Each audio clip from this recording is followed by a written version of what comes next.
Hello everyone, good evening. मैं Ranjit Singh Indian पाठशाला में आप सभी का हार्दिक स्वागत करता हूं। तो अभी हम इस सीरीज में मैथ के प्रैक्टिस सेट करा रहे हैं जिसमें 10 क्वेश्चंस होते हैं। अभी तक हमने 3 सेट करा दिए हैं, तो आज हम 4th नंबर का सेट लेके आए जिसमें 10 क्वेश्चन है। और ये जो सेट है ना, आपके सभी एग्जाम्स के लिए, ये नहीं कि किसी पर्टिकुलर एग्जाम के लिए। ये आपके एसएससी, आरपीएफ और ये जो यानी कि वनडे एग्जाम है ना, उन सभी में यूजफुल है। तो चलिए शुरू करते हैं। क्वेश्चन नंबर 1 से आज का सेट नंबर 4 है। मोहन ने अपनी घड़ी 10% की हानि पर बेची। यदि उसने उसी को 45 रुपये अधिक पर बेचा होता तो उसे 5% का लाभ मिला होता। यानी कि उसने जो अपनी घड़ी है ना, वो 10% की हानि पर तो बेच दी है। अब वो कह रहा है कि 45 रुपये अधिक में बेचता तो 5% का लाभ मिला होता, लेकिन वो अब कल्पना कर रहा है सिर्फ। बेच तो उसने पहले दी है, तो हम कह सकते हैं 100% की चीज को उसने 90% में बेचा। अब कह रहा है कि नहीं साहब, 5% के लाभ पे 105 में बेचता तो उसे कितना 15% का यहाँ से अंतर आता, लेकिन रुपए में 45 रुपये का अंतर आता। यानी 1% की वैल्यू 3। अब ये कह रहा है कि विक्रय मूल्य ज्ञात करना है। ये भी ध्यान रखना है कि क्रय मूल्य आप निकाल दो। क्या ज्ञात करना है? विक्रय मूल्य। तो 90% की वैल्यू कितनी होगी? यानी 90 का ही गुणा यहाँ कर देंगे तो 270। कितना आ जाएगा? 270। यानी ऑप्शन डी हमारा बिल्कुल सही आंसर होगा। द्रव के एक प्रकार में 20% जल है, दूसरे में 35% जल है। अब यह कह रहा है कि दोनों में, एक में से 10 अंश और दूसरे में से 4 अंश, दूसरे में से 4 अंश मिला दिया जाए और एक तीसरे बर्तन में मिलाए जाते हैं ये। यानी दो द्रव है, पहले में 20% जल है, दूसरे में 35% है। पहले का 10 अंश, दूसरे का 4 भाग। पहले का 10, दूसरे का 4 भाग मिलाया जाता है, तीसरे में पलट देते हैं तो कितना होगा मिश्रण में जल। देखिए पहले में कितना, ये 80 और ये 20 का रेशियो है पानी का। और दूसरे में कितना है? 65 और ये 35। यानी हम इसे क्या लिख सकते हैं? 4:1। और इसे क्या लिखेंगे? 13:7। यानी हम इसमें क्या करेंगे सबसे पहले कि इस मिश्रण को बराबर करेंगे। तो ये टोटल कितना 20 है और ये कितना है? 5 है। तो इसमें 5 में मल्टीप्लाई करेंगे हम 4 का, तो हमारा 20 हो जाएगा। यानी हम कह सकते हैं कि इसमें 4 का मल्टीप्लाई कर दें, 4 एकम 4 और 4 और 4 16, तो ये 20 हो जाएगा। अब इनका जो अंश है जो हम मिला रहे हैं, यानी ये 10 भाग है और ये 4 भाग है, तो इन दोनों को मिला देंगे तो 10 वाले का इसमें गुणा और 4 का इसमें, जितना भी भाग हम मिला रहे हैं। तो अब हमें ये कितना मिला? 40। तो 4 गुणा 10 और ये सिर्फ 4 ही है, तो ये देखो कितना होगा? 40 चौके 160, 40 से कम 40, और ये कितना है? 13 चौके 52 और 4 सत्ते 28, यानी 68। और ये 2 1 2, यानी आप 4 से इसको कट कर सकते हो। तो 4 से कितना होगा? 4 से 17 बार, और 4 पंजे 20, 4 तिया 12। यानी इसका आएगा ये 53। और देखो ये आ रहा है कि नहीं आ रहा? नीचे दिख रहा है? यहाँ तक दिख रहा है ये 53 17? ठीक है। तो अब ये 17 है टोटली, ये जल पूछा है 17, और ये कितना हो गया? 70 इंटू 100%। 0 170/7, 7 दूनी 14। यानी दो वाला अगर आप ऑप्शन देखो तो एक ही आएगा, 24 सही, 2/7%। यानी ऑप्शन नंबर डी। अगला क्वेश्चन है, एक समबाहु त्रिभुज पर शीर्ष से आधार पर खींचा गया लंब 8 सेंटीमीटर है। यदि इसका परिमाप जो है 64 है, तो क्षेत्रफल ज्ञात कीजिए। तो इसका नाम त्रिभुज बनाएंगे, समबाहु त्रिभुज की बात कर रहा है। देखो ए बी और ए सी और ये ए बी दोनों इक्वल है। अब कह रहा है कि इस पर ये लंब खींचा गया, ये डी है, मान लेते हैं इसको ए डी, और इसकी जो लंबाई दी है वो 8 सेंटीमीटर है। देखो ये ना 90 अंश है, ये 8 है, तो अब हमें ये मालूम है कि 8, 15, 17 का ट्रिपलेट बनेगा, या फिर 8, 6, 10 का बनेगा। तो अगर उसको ट्रिपलेट को बना लेंगे तो हमारा इजी हो जाएगा। 8, 6 और ये 10, अगर हम यहाँ 10 और ये 6 रखेंगे तो 10 और 10 20 और 12 32 हुआ। ऐसे अभी नहीं ये काम करेगा, तो ये 15 और ये 17 और ये 15 और ये 17। तो देखो इसका जो परिमाप होगा 17 और 17 34 और 15 15 30, 30 और 34 कितना आएगा, ये परिमाप हमारा 64 है, यानी ये हमारा डाटा ये मैच करेगा। तो हम क्या कह सकते हैं, इसका जो एरिया होगा 1/2 बेस इंटू हाइट, 1/2 और बेस कितना है 15 15 30 हो गया, और हाइट कितनी है 8, 30 चौके 120 वर्ग सेंटीमीटर, यानी ऑप्शन सी हमारा बिल्कुल सही आंसर है। इसको ना हम ऐसे ही करेंगे, वो ज्यादा बेटर है। विभाजन के एक प्रश्न में विभाजक भागफल का 3 गुना तथा शेषफल का 6 गुना है, यदि शेषफल 2 है। तो कोई ये ना भाग का प्रश्न है, बड़ा इजी है।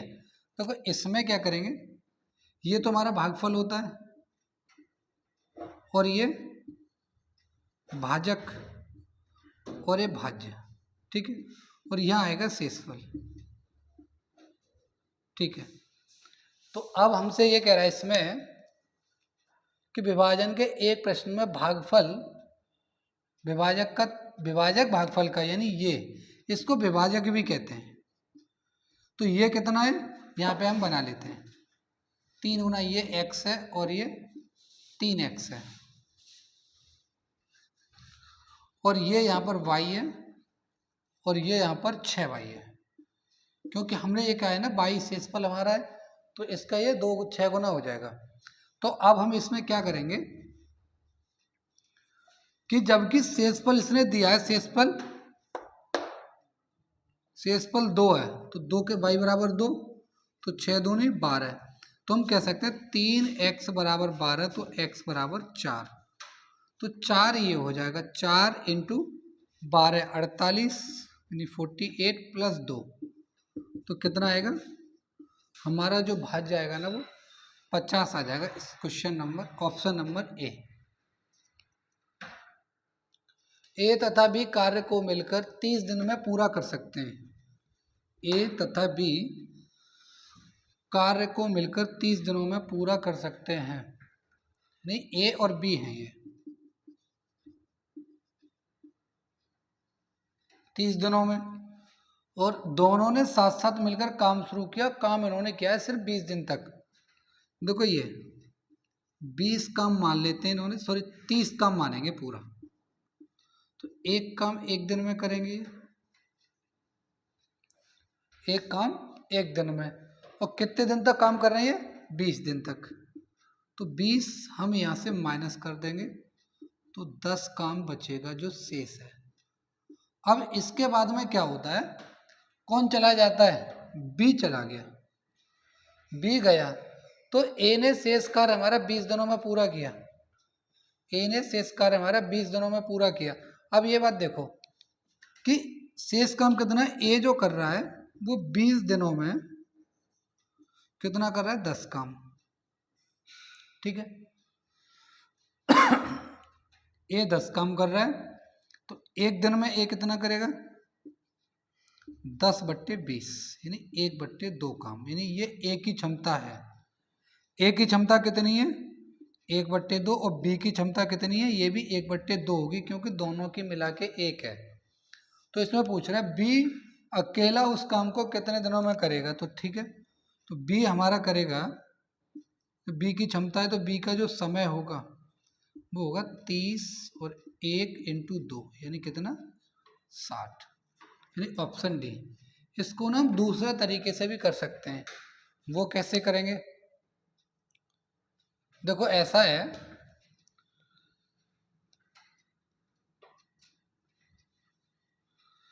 कि यहाँ पर ना ये काम इन्होंने कितने दिन किया है, इनका 30 दिन का काम है और 30 दिन के काम में ये जो है 30 काम है और ये एक काम डेली होगा। ठीक, जब ये एक काम डेली करेंगे तो इसमें क्या कहेंगे हम कि अगर ये 20 दिन तक कर रहे हैं, ठीक है, जब ये 20 दिन तक करें तो 20 काम, तो ए का 10 दिन का काम रह गया और बी का, एक सेकेंड, अच्छा देखो देखो 20 दिन इन्होंने दोनों ने काम किया है, सिर्फ और सिर्फ 20 दिन। उसके बाद में क्या, बी निकल लिया यहां से, तो शेष काम कौन कर रहा है, शेष काम ए कर रहा है 20 दिन में। लेकिन क्या है कि अगर ये बी नहीं जाता तो ए भी 10 ही दिन में उस काम को करता, ए 10 दिन करता, बी भी 10 दिन करता। तो नहीं ये कह सकते हैं बी जो है 10 दिन में काम करता है, उस काम को ए भी 10 ही दिन में कर रहा है। ए का 10 दिन का काम और बी का 10 दिन का काम दोनों का बराबर है, तो ए अपॉन बी बराबर 1:1, दोनों की क्षमता हो गई समान। यानी हम ये कह सकते हैं क्षमता में ए और बी दोनों कैसे हैं, 1:1 का रेशियो बनेगा। अब दोनों का काम कितना है, 30 दिन का, तो दोनों का टोटल काम कितना होगा, 30 इंटू ये एक की क्षमता है तो 2, तो ये काम हो गया। तो बी का जो समय होगा वो होगा आपका 60/1 यानी 60 दिन। आप ऐसे भी कर सकते हो। अगर ये समझ में ना आए ना तो आप इसको वीडियो को फिर से रिपीट करके देख सकते हैं, क्योंकि ये भी कंसेप्ट काफ़ी ठीक है। क्षमता का भी कंसेप्ट यहाँ से क्लियर होगा और ये सवाल भी क्लियर होगा, क्योंकि इससे इजी हो जाता है। बाकी आपका मन है, जैसे आपको बेटर लगे आप वैसे कीजिए।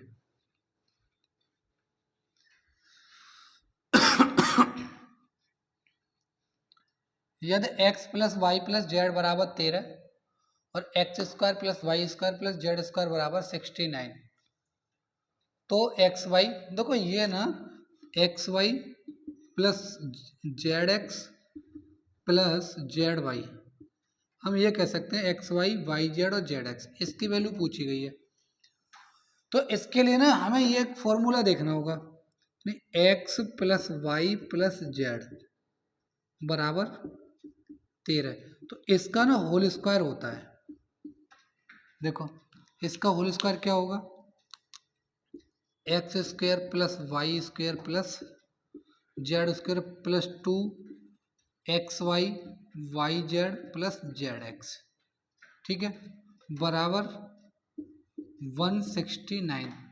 देखो अब ये x² y² प्लस z², इसकी वैल्यू कितनी दी गई है, 69 हमारी ये वैल्यू दी गई है। तो हम क्या करेंगे कि ये वाली जो 69 इसकी जो वैल्यू होगी ये वाली 69, तो इस वैल्यू को हम इधर ले जाएंगे, तो ये बचेगा कितना,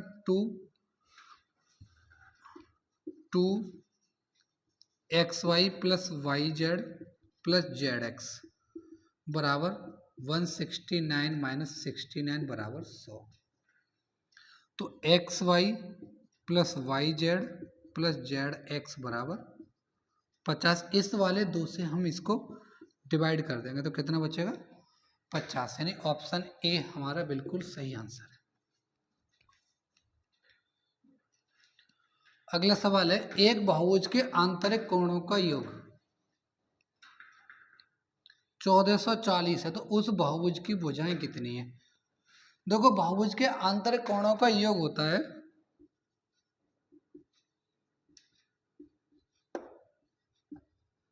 आंतरिक कोणों का योग n माइनस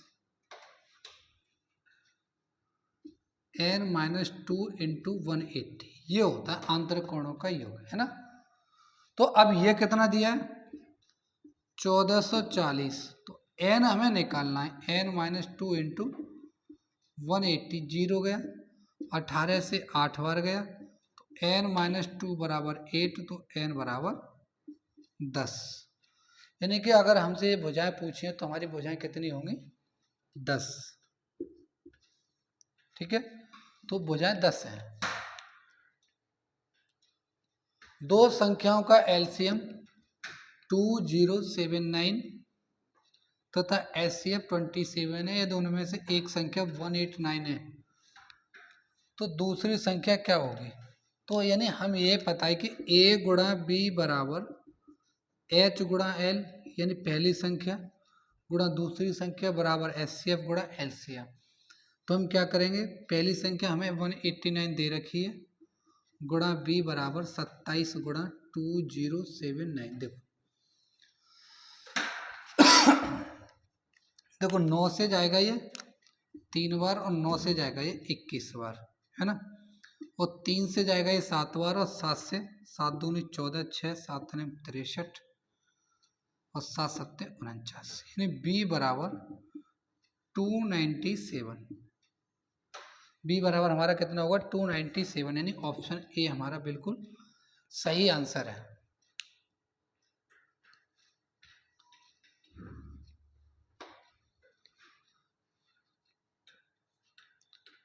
देखो ये जो दिया गया है पावर में है, तो हम इसको क्या लिखेंगे, x की पावर b प्लस सी, ये b माइनस सी इंटू एक्स की पावर c प्लस ए, c माइनस ए इंटू एक्स की पावर a प्लस बी और a माइनस बी, ये दिया गया है।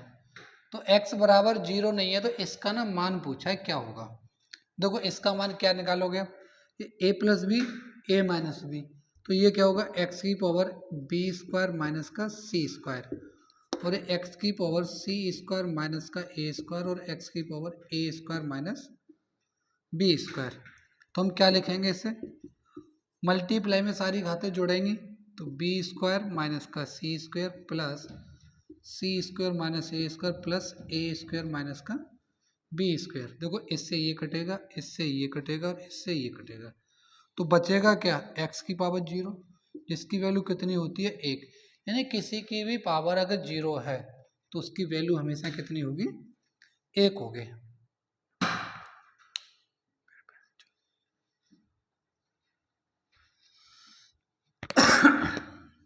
तीन नल किसी टंकी को 6 घंटे में भर सकते हैं।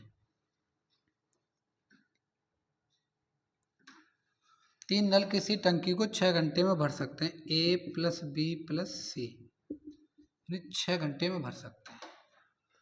2 घंटे तक तीनों को एक साथ, देखो ऐसा है कि 6 लीटर है ये, है ना, तो 1 लीटर पर आवर, ठीक, तो कितने घंटे तक, सिर्फ और सिर्फ 2 घंटे तक, तो ये कितना 2 लीटर जमा कर लेंगे पानी तीनों।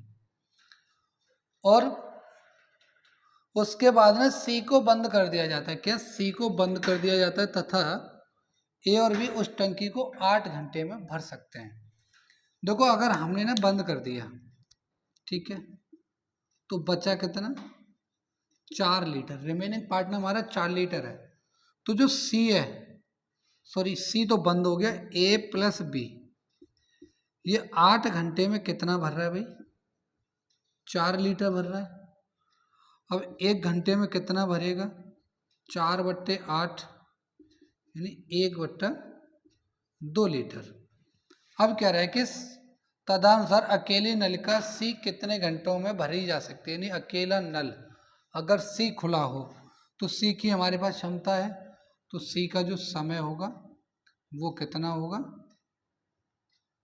6, 1 इंटू 2 यानी 12। अगर ये घंटे दिए हैं तो 12 घंटे में ये सी इसको भर देगा, यानी ऑप्शन सी। तो यदि ऑप्शन ए सी है, ठीक है। तो आज के ना ये इतने ही क्वेश्चंस हैं, तो ये 10 के 10 क्वेश्चंस हैं। आप इनको ऐसा, इस टेस्ट को लगाने से पहले आप लोग ने इसकी जो पीडीएफ होती है, इसके इंडियन पाठशाला का ही टेलीग्राम चैनल है, उसका ना लिंक हम डिस्क्रिप्शन में दे देते हैं, तो आप उससे जाके इसको पहले देख लें, उसके बाद में लगाएं और अपना एनालिसिस करें कि आप इसमें कितने सही कर पा रहे हो, कितने नहीं कर पा रहे। Thank you so much.